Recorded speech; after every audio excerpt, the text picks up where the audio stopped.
Arestado ang 4 na sangkot sa pagnanakaw umano ng isang motorsiklo sa Valenzuela. Ang mga suspect nanutok pa umano ng baril. Balitang hatid ni Bea Pinlac.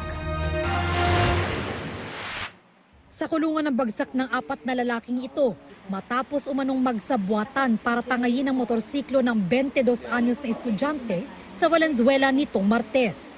Ang mga suspect nanutok pa umano ng baril ayon sa pulisya.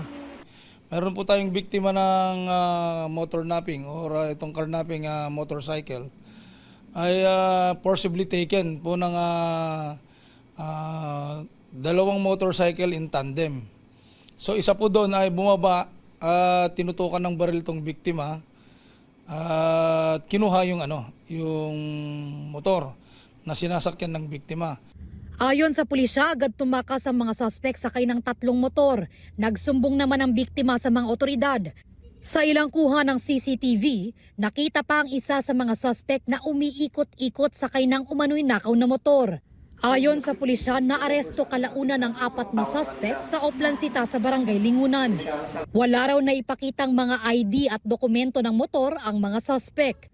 Nakuhanan pa sila ng baril at 4 na sachet ng umano'y shabu na tinatayang nagkakahalaga ng 26,000 pesos. Dumaan sila at nung nakita ng kon natin ay na-plug down itong 2 or 3 na.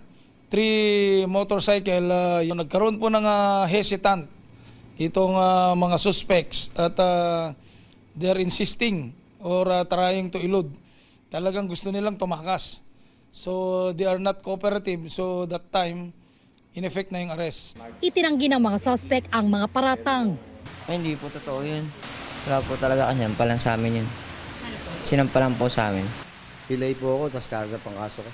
Patong-patong na reklamo ang kinahaharap ng mga suspect. Paglabag sa anti-carnapping law, election gun ban at Comprehensive Dangerous Drugs Act, at resistance and disobedience to a person in authority. Bea Pinlac, nagbabalita para sa GMA Integrated News.